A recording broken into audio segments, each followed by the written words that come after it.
Good evening from India. My name is Raj Kumar. I'm the founding Vice Chancellor of Jindal Global University. Good morning to my friends in North America and Canada. Thanksgiving to people in the United States. We also having people from Europe who are watching us. So for all of you, welcome to the second day of the Global Virtual Conference on Reimagining and Transforming the Future of Legal Education and Law Schools. We are in the 19th thematic session of this conference on the theme Professional Guilds and Sustenance of Legal Education during the pandemic. We have a very distinguished set of individuals and leaders in their own right who have joined us in this panel. Let me quickly introduce them. We have with us Professor Lauren ROBEL, Van Nolan Professor of Law, Provost and Executive Vice President of the Indiana University Bloomington, a longtime friend and indeed an institutional mentor of mine, present here. Thank you very much, Lauren, for joining us today. We have with us Professor Dr. Oscar VIEIRA, Dean of the Law School of São Paulo at FGV in Brazil. Thank you very much for joining us. And of course, my own colleague, Professor Kenneth Holland, Dean of Academics at Jindal Global University and Jindal Global Law School, joining us here as a moderator. We will be soon joined by Professor ARCHIE William PARNELL, who is another professor at Jindal Global Law School, who will be joining us shortly. Kenneth, I am leaving this panel to you. Please take it forward. Thank you. Thank you, Raj. Thank you for inviting me to moderate this very important session. Lauren and Oscar, do you mind if I call you by your first name? I would prefer. I would be glad. Good. And just call me Ken, please. Okay, thank you. Good. So just let me introduce our session today. So professional guilds play a major role in promoting shared recognition and appreciation of the diverse legal systems and cultures of the world as contributors to a just and prosperous world. They have also made a significant and meaningful contribution in promoting intercultural and interdisciplinary research on law and legal education, law schools, curriculum, and pedagogy. In fact, I'd like to mention that when I was a graduate student at the University of Chicago, I worked for the American Bar Association on a project in which we conducted surveys of lawyers in Chicago on their assessment of the helpfulness of their legal education to their careers. And so I was deeply involved with surveying lawyers and asking them questions about their legal education. So the American Bar Association certainly is a major source of knowledge about the legal profession. Legal professional guilds like the Association of American Law Schools Global League, and International Association of Law Schools have served as open and autonomous fora for discussion on diverse ideas about legal education and have been instrumental in bringing about revolutionary changes in the same. So what I'd like to do is go on to our questions. And the first question I'll direct to you, Lauren. Professional guilds are a platform to connect law schools and legal professionals. How important has this network become in times of the ongoing pandemic to ensure the sustenance of legal education? How can law school leadership and esteemed judiciary members who are a part of the guilds collaborate to create sustainable value initiatives for law school students during this crisis? Lauren. Well, thank you so much, Kenneth. And before I venture a response, I do want to just express my deep thanks to my dear friend, Vice Chancellor Raj Kumar, for his vision in putting together a conference like this, and indeed for his vision in putting together a university like the one that Jindal Global is. You know, it has been from its founding deeply engaged in making these kinds of collaborations happen. I have been struck as someone who's been long involved in the Association for American Law Schools and the ABA, even as I've been a university administrator, that of the importance, indeed the unprecedented importance of this institutional infrastructure that we have created and almost taken for granted over the years. You know, there's been an unprecedented level of collaboration around issues involving COVID. Obviously, the global pandemic is something that no institution can deal with on its own. And we've all been in the process of building the airplane as we've been flying it.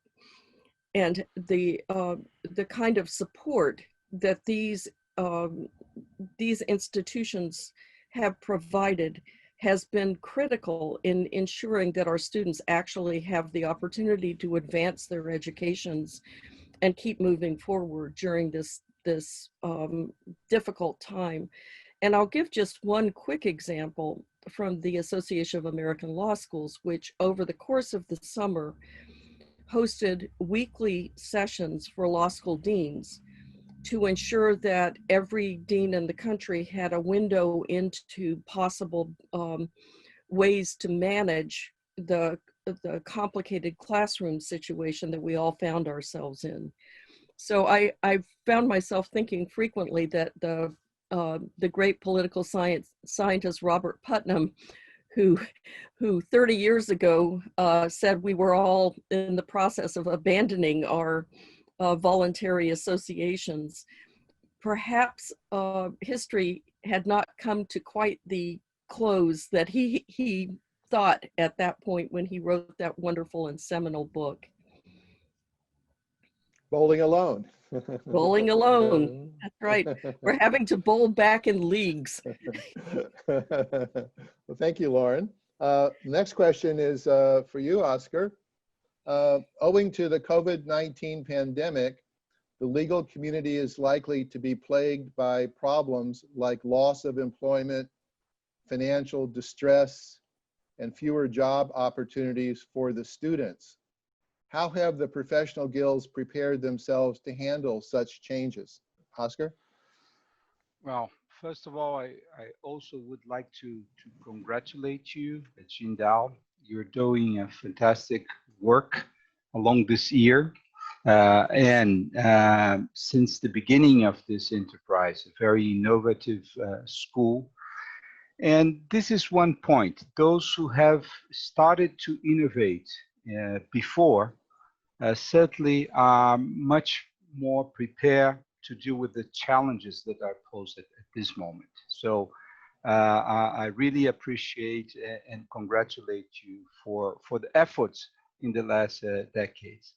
Well, I think the pandemic set numerous new challenges to us, but new challenges that are overlapping other challenges that have already been pressuring the legal community and the legal education community in the last few years. We have globalized legal services, pervasiveness of technology, growing legal services provided by non-lawyers, large number of law schools, and I think this apply to India, apply to United States, apply to Mexico, apply to Brazil, apply to China. So we're producing much more lawyers than the markets are able, and this has nothing to do with the pandemic. In countries as India and Brazil or Mexico, which deals with profound inequality and insufficient economic resources well distributed.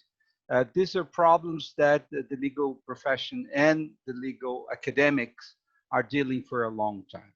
So the question is, we are adding to this the pandemic issues, and what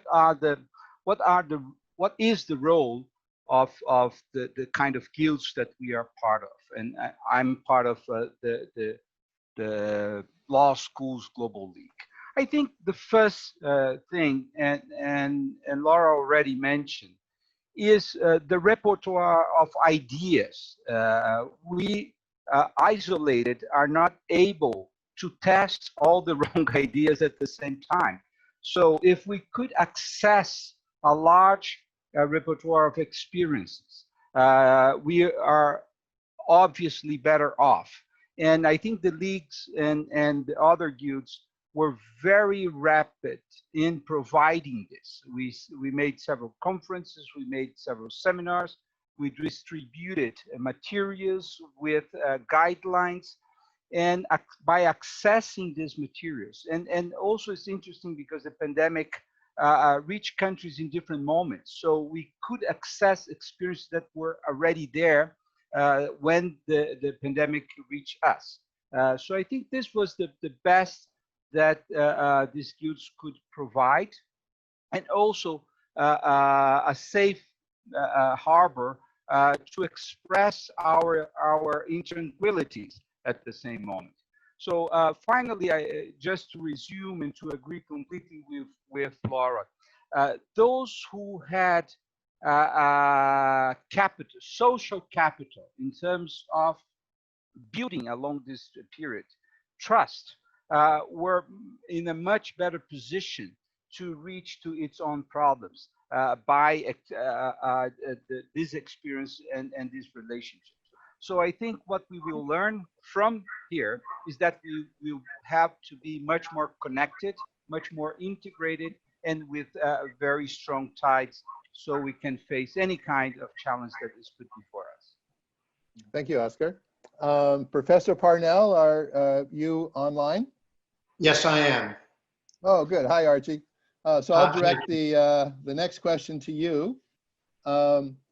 What role can the judicial committees, which are created as a part of the professional guilds, play in crafting opportunities of research, internship, and work for students in these times of uncertainty?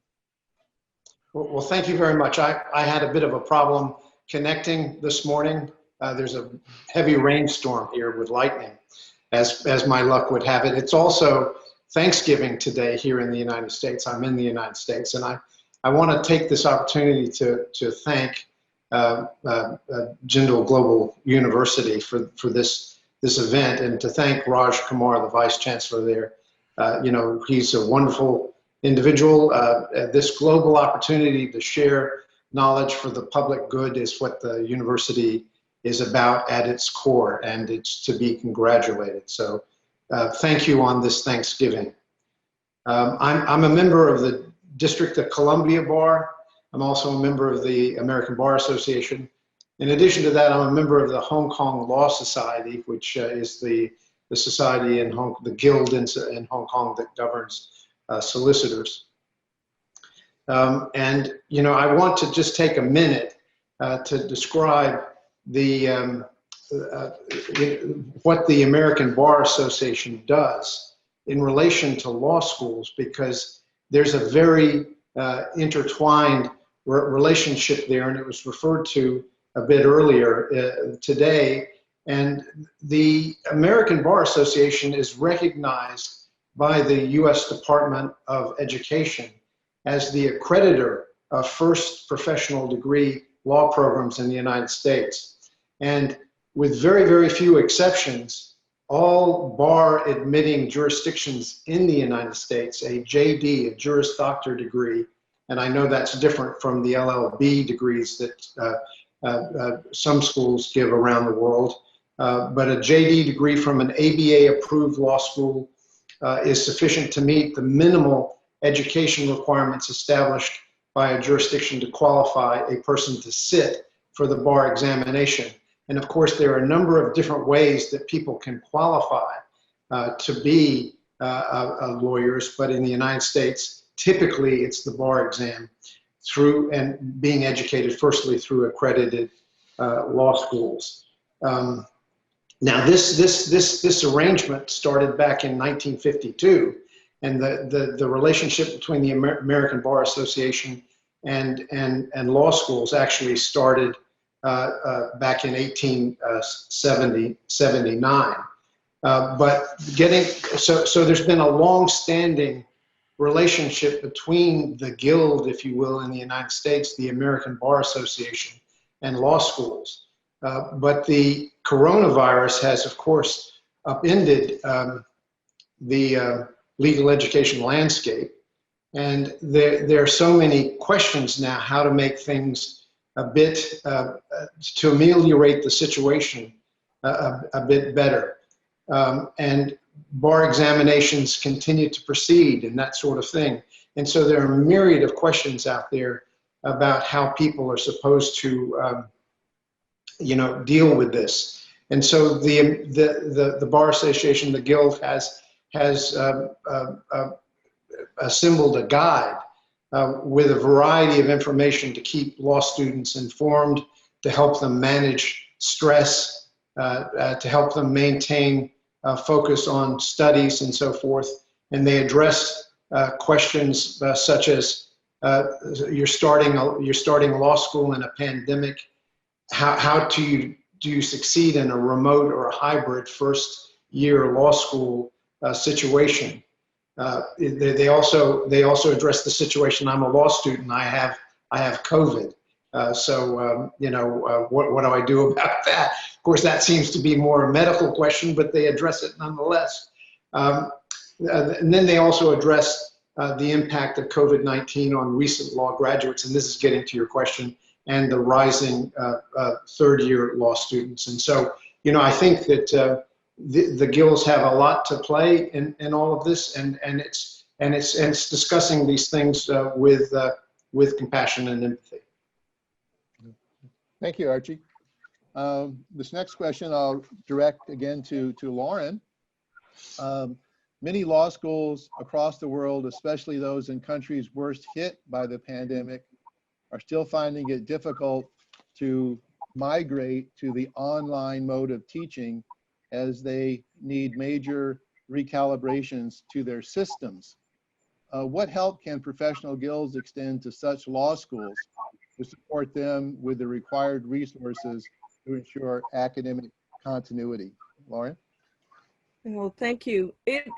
I have been really impressed by how law schools and how universities have responded, and how quickly, to the imperatives of moving fluidly back and forth from online teaching to in-person teaching, and accommodating, as Archie mentioned, COVID is a fact of life, and for most young people, a fact of life that is difficult, but not going to be ultimately life-threatening. And so being able to keep our students moving forward is the primary issue, I think, for all of us. The Association of American Law Schools has put up a huge number of resources on its website for about online teaching for both faculty and students. And the association is really driven by a set of core values that are all under stress during a COVID pandemic. You think about the reasons why law schools join together in this kind of scholarly association. They're there to protect academic freedom, to protect diversity of viewpoint, but primarily to protect the rigorous academic programs and the excellence in scholarship and teaching that law schools, U.S. law schools, pride themselves on providing. And to do that in a context in which we're all dealing with new modalities has been quite astonishing, particularly because U.S. law schools also pride themselves on a kind of Socratic in-person engagement with students that we had to learn how to replicate in this format. I will say that I think that the Bar Association has done an excellent job in thinking through that transition to practice that you asked Archie about a minute ago. The concerns about the difficulties of students being able to sit for bar exams safely, to think about their first steps into professional practice. And one of the things I think we're watching happen, and I'd be interested if Archie also thinks this is true, is I think that COVID will be accelerating the nationalization of certain kinds of bar examinations. I think they're easier to provide online. They make it, they're easier to administer during a time in which we're dealing with these kinds of safety issues. And I've been struck by how quickly states are kind of moving, just as faculty move quickly to online teaching, states seem to be moving much more quickly all of a sudden towards uniform bar examinations.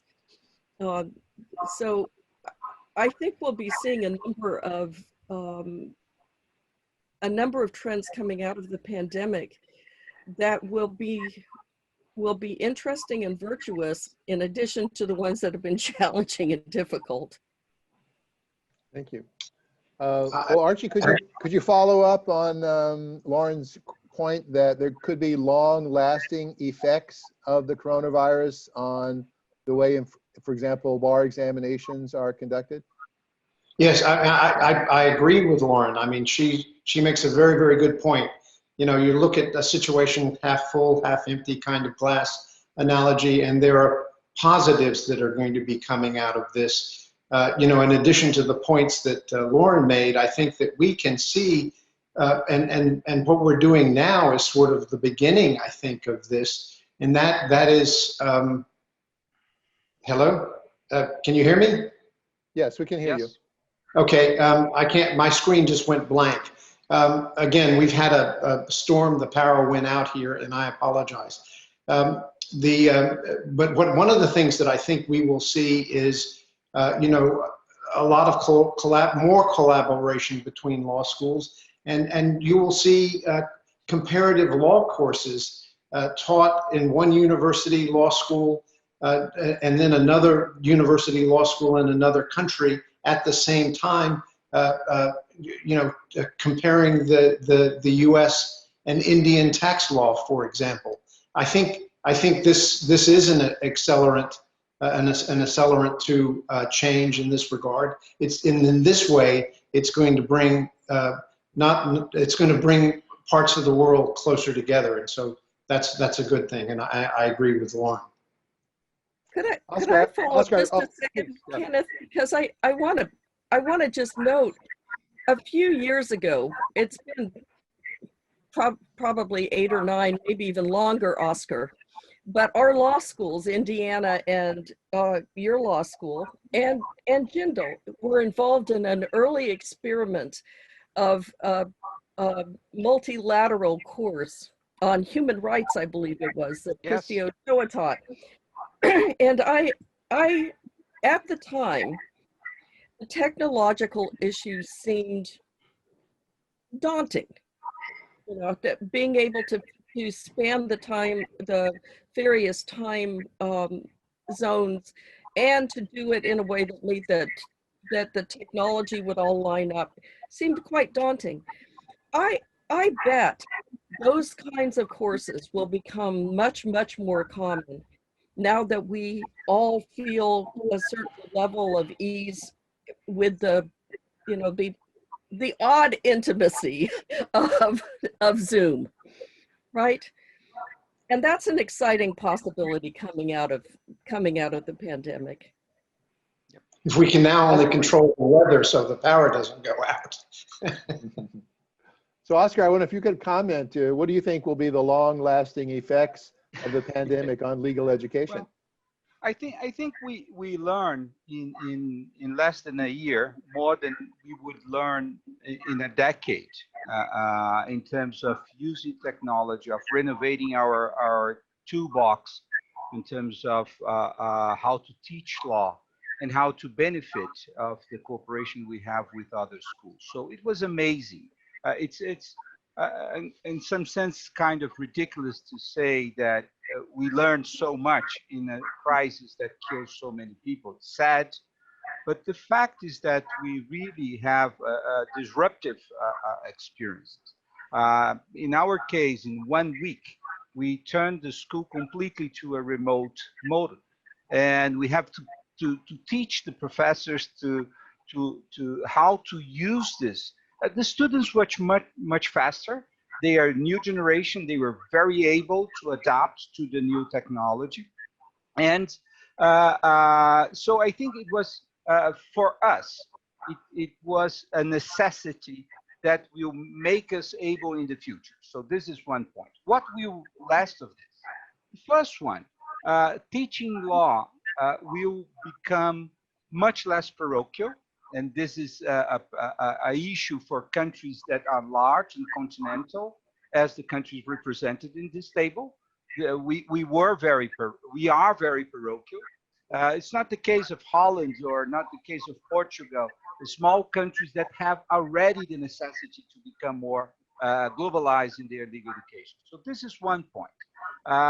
We can access, we are having this. I have at this moment 8 courses taught by international professors in the school with much less cost than I had a year before, where I have to fly these people, put in a hotel, etc., etc. So I think that it will become normal that just one part of the curriculum will be presential. And this presential moment will have also to be renovated, because we have to re-signify what is to be with people. We have to make the best of this moment. So I think we will have less but better encounters in person, and we will have an immense resource of things that are outside of law schools, not just international, but also nationally. We are sharing with other law schools. So I think this will be what legal education in the future will seem for those who are, and besides this, and I don't want to monopolize, but also that we'll have to be changing what will we teach. So the skills that are necessary, what kind of lawyer we will need in the future. But I think you will make a question about this. I will not advance what you asked now. Good, thank you so much. Archie, I wonder if I could direct this question to you. Obviously, the pandemic is putting stress on law schools. They're having difficulty with recruiting students, with graduating students. Maybe there's some problems with donations to the law schools from alumni and other supporters. Do you feel that the American Bar Association, American Association of Law Schools are helping some of these law schools that are under great stress right now? Yes, yes, they are. I mean, as I mentioned in my previous response, the American Bar Association has had an interest in legal education for a long time, and when the pandemic occurred, had the foresight to think about individual questions that would be meaningful to both students as well as law schools, and tried to engage in a conversation. And that's what's so very nice about what we're doing now. It's a conversation, and having a conversation advances understanding and advances consensus, and helps us see the brighter side of things.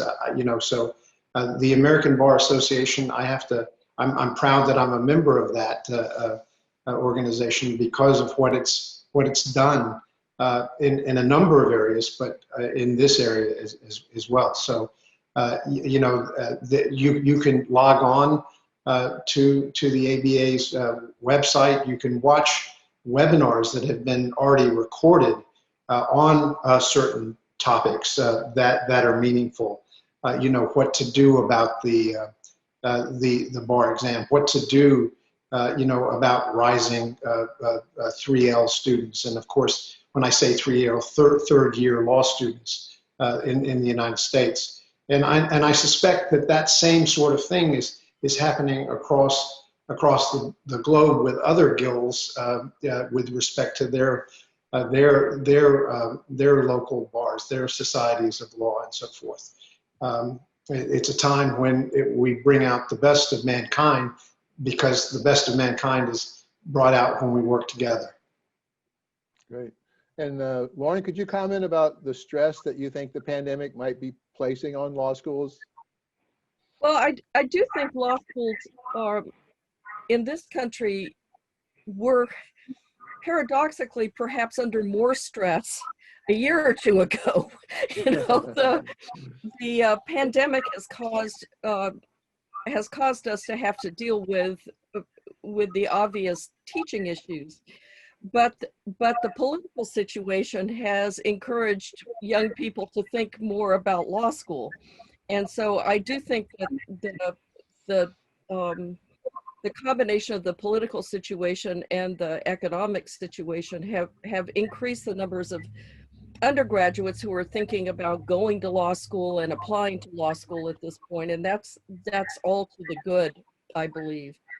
I wanted to mention something just in response to what Archie said about, you know, I started out by invoking Robert Putnam's Bowling Alone and the evaporation of voluntary associations. And I think in this country, for sure, the American Bar Association itself has been under a great deal of stress because people have been, younger lawyers have not joined the association at the levels that previous generations of lawyers did. Similarly, I think as law schools in the last, you know, decade really have had to deal with a variety of financial stresses, the Association of American Law Schools has really had to work to ensure that there's an institutional infrastructure there for law schools to be able to work with each other. One thing that I have observed this year, and this conference just typifies it, is that both the ABA and the AALS in the US have unprecedented numbers of people who have participated in or signed up for their annual meetings. Why? Because the barriers are so low to participation, and the professional benefits that seemed a little elusive as people thought about the travel costs and the hotel costs and everything else, have seemed a lot more immediate when we have first a series of pandemics in this country, not just the COVID one, but the one that has to do with issues of racial justice, and the need for connectivity among professionals. And so I almost think that one of the other unexpected, you know, virtues of having to live through this horrible time is that people who would not otherwise have participated in professional guilds are beginning to reconnect with them and to see the value of this kind of collective action. Good point. So I see that in many professional organizations where attendance is actually up in conferences and meetings and workshops because the cost of participation is now so low. Oscar, I wonder if you could comment about the stresses that the pandemic may be placing on law schools in Brazil and other developing countries. Well, I think you have to understand that in several countries you have a system that is both public and private. So the public system normally see itself in a better position because students do not have to pay or have to pay much less. However, what we are seeing with the fiscal crisis is that is also affecting strongly the public sector of universities in Brazil and in many other countries in Latin America. As a very unequal society, the private sector will face different problems regarding who is the public. So very wealthy law schools that have very wealthy students are dealing in one way the pandemic and the stress of the pandemic. However, schools that have a public that is less privileged is obviously facing in a different way. So the unjust structure of the society also impose unjust consequences on a very stratified legal education system.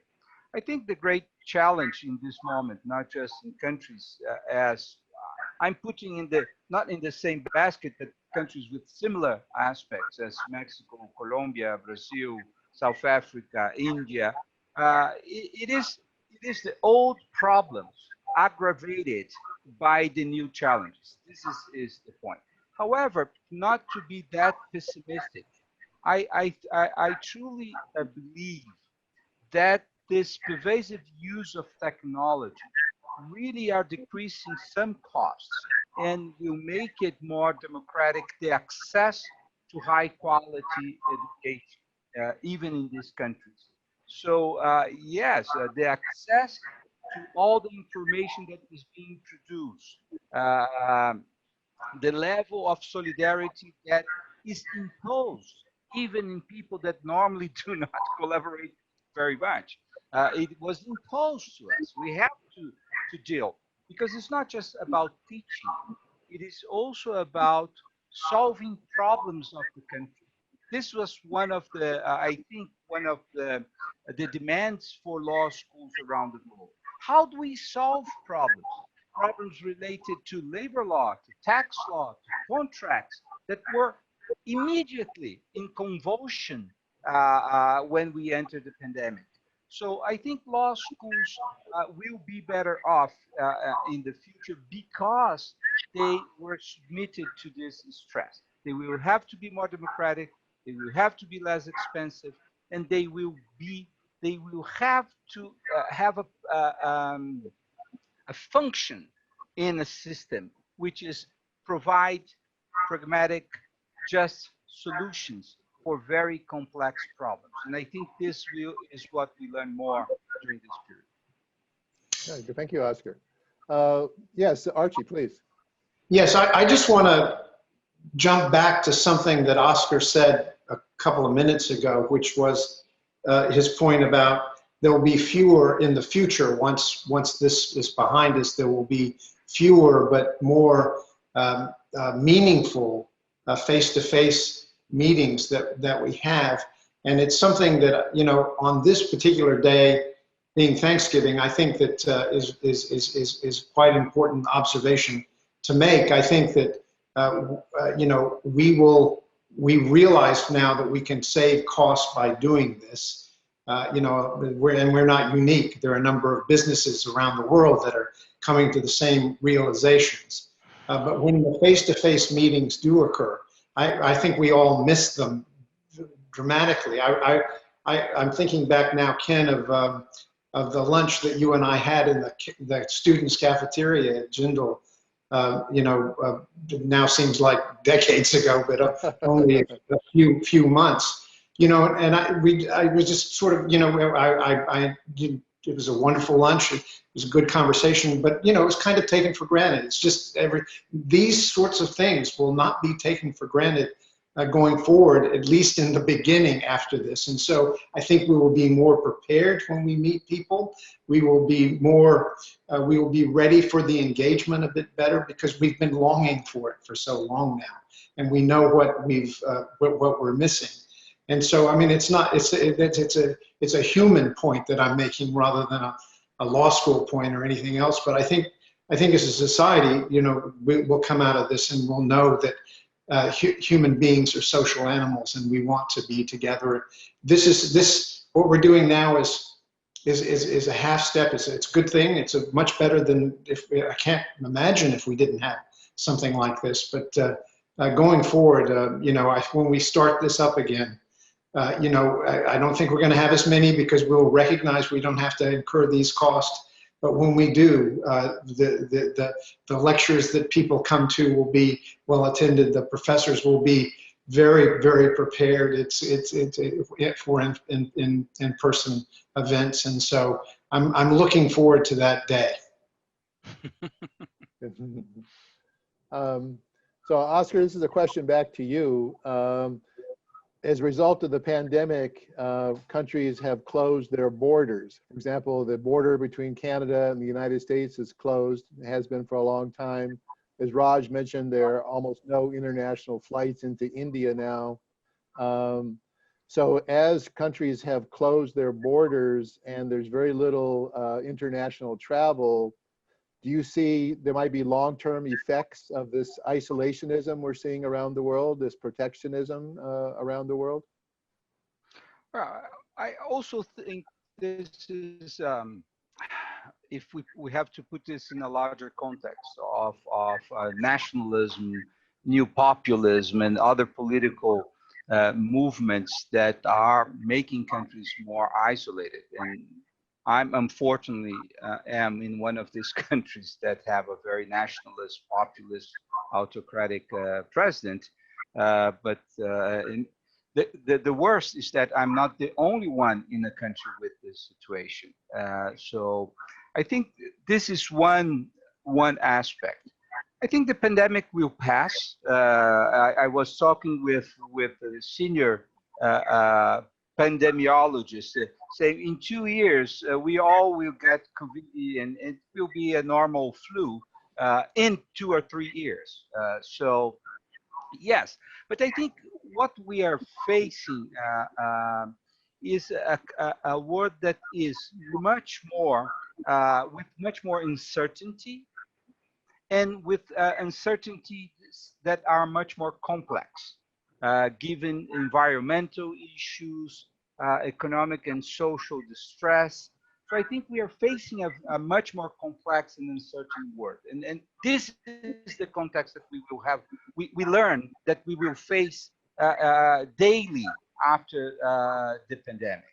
So law schools have to be prepared to contribute to this world. And as much more, when I see a law school, I'm sorry to use this language, today, I'm seeing much more as a professor of legal architecture. So we will have to provide innovative solutions through the law to problems that are very complex and new. And that is what will make the legal profession in the future, and law schools that will survive in the future if they are capable of providing this. Because the rest is commodity. Everyone will access information about law. Other professions, engineers, economists, doctors, they will deploy law in their everyday life with information that can be acquired very easily. So I think we have to reform our way to think about the legal profession. And that's what I think will result from this. It was an acceleration process through this new generation of law schools and legal profession. Okay, thank you, thank you. Yes, Lauren. I want to just agree in the strongest possible terms with what Oscar just said, and phrase it in terms of a call to action to law schools globally, because we have gone through, I hope we're ending, but we've been in a period of terrible isolationist tendencies in any number of countries, including the United States. Our law schools need to be a force towards global connection. And the founding principles of a school like Jindal, but also many US schools, Indiana I would place in that category, which has been strongly oriented towards building global connections. This has to be at the top of our list of things that we need to pay attention to, even while we're paying attention to the issues of the pandemic. That's the first thing. But why? Because the problems, the underlying problems that are global in nature have not gone away. And we have been overwhelmed with having to deal with a particular global problem, but the rest of the global problems are still there too. And if law schools want to continue to be relevant to their countries, to their societies, even to their own universities, they cannot let go of the need to keep the research moving forward that is focused on solving those kinds of global interconnected challenges. And so I applaud Jindal for pulling this together, and my colleagues for participating on Thanksgiving for those of us in the U.S., but from time zones around the world in an enterprise like this, because it's critical we keep these networks together and moving forward, even when we can't be physically together. Kind of an assessment of how well do you think the American Bar Association and the American Association of Law Schools have responded to the needs that law schools and lawyers and law students have as a result of the pandemic? Could they be doing more, or could they be doing differently than they're doing now? Archie? Kenneth, you were frozen. Oh. Thanks. There you go. Oh, I'm sorry. Hang on. Archie, do you think the American Association of Law Schools and the American Bar Association could do more than they're doing now to help law students, lawyers, and law schools deal with the pandemic? Well, as with everything, I guess we could do more. People could do more, but I have to applaud what has been done already. It's not as if the situation is being ignored and they're silent about it. They've gotten together. They know that things need to proceed, that bar examinations will take place, that classes will take place, that students have a lot of stress. They have a lot of uncertainty and so forth. And they're, as an institution, the ABA is trying to be helpful and address that. Obviously, you can always do more, but I think they're doing a good job. And as I said, I'm proud that I'm a member of that organization. Okay. Lauren, would you like to comment? Do you think they could be doing more or some additional things? I have to agree with Archie. I honestly think that both the ABA and the AALS geared up very quickly in response to the pandemic. And frankly, they've gone beyond the response to the pandemic. I was at the last ABA meeting at the House of Delegates, and the theme of the House of Delegates, I would say this year, was both a kind of compassionate response to law students and the difficulties that states were having in meeting their needs for professional licensure during the pandemic, and a similar set of issues around racial justice. And I've watched the Association of American Law Schools deal with exactly the same set of pressing issues. On the one hand, doing a lot of work in areas they've never done work before, bringing together new faculty members over the course of the summer, bringing together deans over the course of the summer, organizing these kinds of panels remotely, but also putting together what I suspect will be an award-winning set of materials on racial justice, and making that available, I think, not only to law schools, but to the broader society that needs to be grappling with those issues. I think the most interesting part about all this for the guilds is that they've recaptured, I believe, their relevance. And I hope that following Oscar's point earlier, that history goes to the innovators. I hope that the kind of innovation that all the professional guilds have had to engage in recently will really bring together a new energy around the power of the collective, because we are dealing with issues that need more than the kind of wonderful traditions that we have in these guilds. We need powerful innovation to bring in new generations of people to put the values of legal education and the professional values of the bar back in the forefront of some of the problems we're facing as a country, and not in the background. Thank you, Lauren. So we have about 10 minutes left in our session today, and we received some excellent questions from the audience. So the first one I'd like to direct to you, Oscar.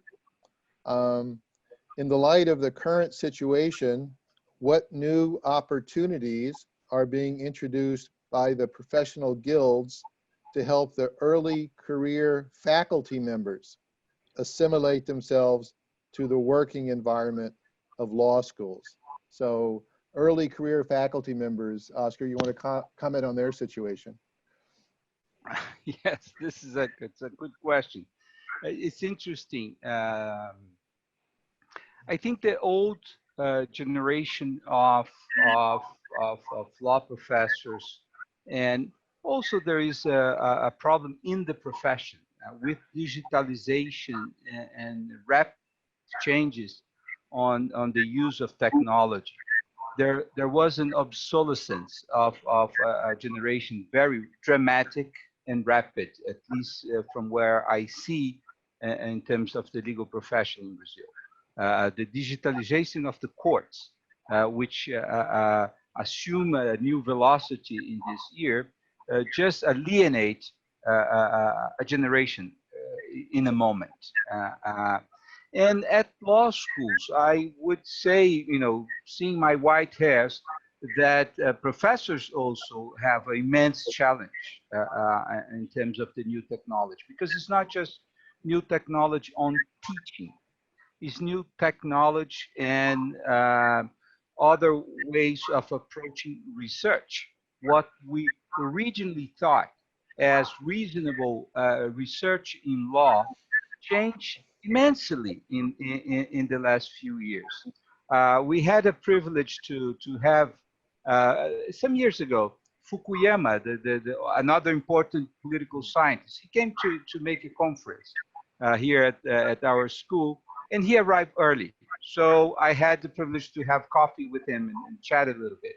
And we were talking about methodology of research in political science. And he said, I'm glad that today people consider myself a historian, not a political science anymore, because I would never pass in a contest with younger political scientists applying all the mathematics that they do. So I think there is a generation shift in terms of the law school. However, just to close, I hope I'm answering the question that was posed to me. What I'm seeing inside of the law school is that the humane aspect of professors, they have no relationship with generations. So you have old professors that with a few engagement with the technology, they are producing revolution in methodological terms. So I'm very glad to see new generation and old generation of professors interacting, and the new generation helping the old generation to adapt to this new world. And they bring very interesting aspects to the new generation efforts. It reminds me of that saying that you're having problems with your computer, ask a 12-year-old to help you. Yes. So Archie, this question is for you. So obviously, young men and women graduated from law school in May of 2020, and another batch will graduate obviously in 2021.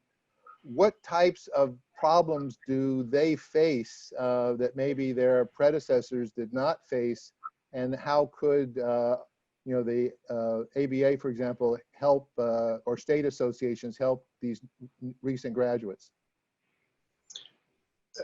Can you hear me? Yes. Hello? Yes. Okay, because I'm frozen here, so I don't know whether I'm on. Okay, again, I apologize. There was a power outage. So It's always hard when you graduate and you're looking for a new role in your life.